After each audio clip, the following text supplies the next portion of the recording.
السلام علیکم ورحمۃ اللہ وبرکاتہ۔ آئیے پہلے ہم آج کا سبق پڑھتے ہیں۔ اعوذ باللہ من الشیطان الرجیم، بسم اللہ الرحمن الرحیم۔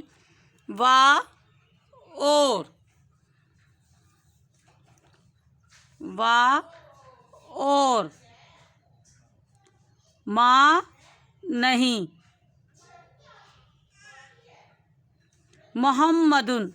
محمد صلی اللہ علیہ وآلہ وسلم، الا مگر، رسول قد تحقیق خلط گزر چکے، من قبلہ اس سے پہلے،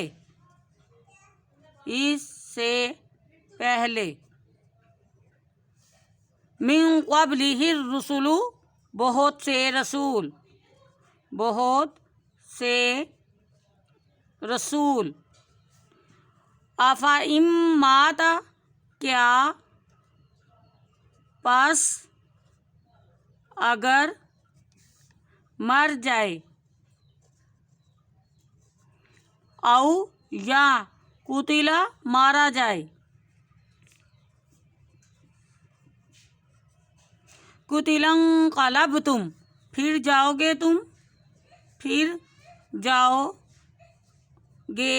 تم الا اوپر، اعقابکم اوپر اپنی ایریوں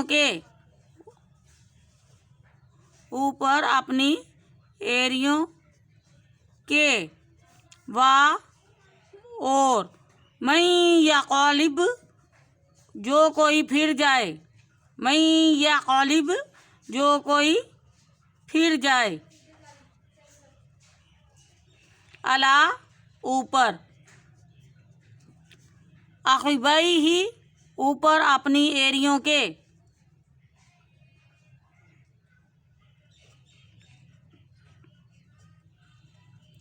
فلن یضر اللہ پس ہرگز نہیں،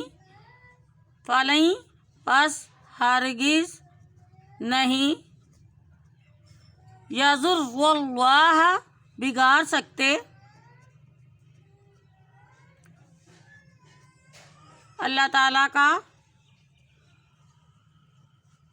شیئا کچھ بھی،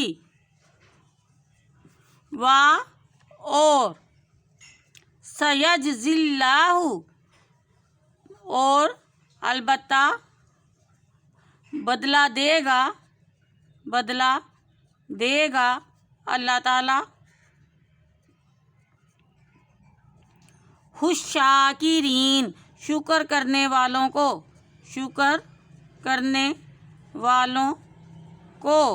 آئیے اپنا سبق ایک دفعہ دہرا لیتے ہیں۔ وما محمد الا رسول قد خلت من قبلہ الرسل افئن مات او قتل انقلبتم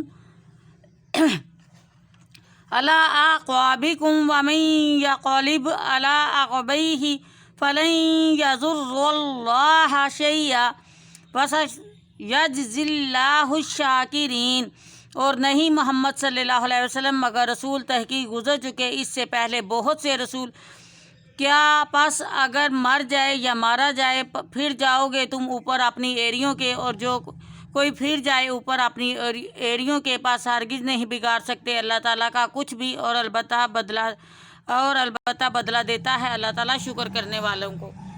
واقعہ یہ ہے کہ احد میں نبی کریم صلی اللہ علیہ وسلم نے نقشہ جنگ کیا۔ تمام نقشہ جنگ درست کرنے کے بعد پہاڑ کا ایک درہ باقی رہ گیا جہاں سے اندیشہ تھا کہ کافر یہاں سے حملہ کر سکتے ہیں۔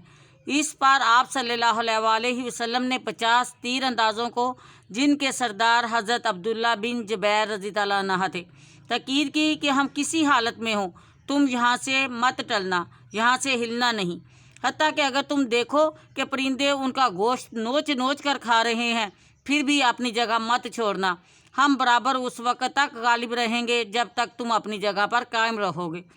فوج کو پوری ہدایت دینے کے بعد جنگ شروع کی گئی۔ اللہ تعالیٰ نے اپنا وعدہ پورا کر دکھایا۔ کفار کو شکست ہوئی، وہ بدحواس ہو کر بھاگے۔ ان کی عورتیں جو غیرت دلانے کو آئی تھیں پانچے چڑھا کر ادھر ادھر بھاگتی نظر آئیں۔ مجاہدین مال غنیمت پر قبضہ کرنا شروع کر دیا۔ یہ منظر جب تیر اندازوں نے دیکھا تو سمجھے کہ فتح کامل ہو چکی، ہم جیت چکے، دشمن بھاگ رہا ہے، یہاں بیکار ٹھہرنا کیا ضروری ہے، چل کر دشمن کا تعاقب کریں اور مال غنیمت میں حصہ لیں۔ عبداللہ بن جبیر نے رسول اللہ صلی اللہ علیہ وسلم کا ارشاد ان کو یاد دلایا۔ وہ سمجھے کہ رسول اللہ صلی اللہ علیہ وسلم کے ارشاد کا اصل منشا ہم پورا کر چکے، یہاں ٹھہرنے کی کوئی حاجت نہیں۔ یہ خیال کر کے سب مال غنیمت پر جا پڑے، صرف عبداللہ بن جبیر اور ان کے 11 ساتھی درہ کی حفاظت پر باقی رہ گئے۔ خالد بن ولید جو ابھی مسلمان نہیں ہوئے تھے، انہوں نے پلٹ کر درہ پر حملہ کر دیا۔ 10-12 تیر انداز 250 سواروں کا یلغار کا کیسے روک سکتے تھے؟ تاہم عبداللہ بن جبیر نے لڑائی میں کوئی کسر نہ چھوڑی اور جان دے دی۔ مشرکین کی فوج جو بھاگی جا رہی تھی پیچھے پلٹ آئی، مسلمان دونوں طرف گر گئے، کتنے ہی مسلمان شہید اور زخمی ہوئے۔ اسی افراتفری میں ایک بھاری پتھر نبی کریم صلی اللہ علیہ وسلم پر پھینکا، نبی کریم صلی اللہ علیہ وسلم کی زخم کی شدت سے زمین پر گرے۔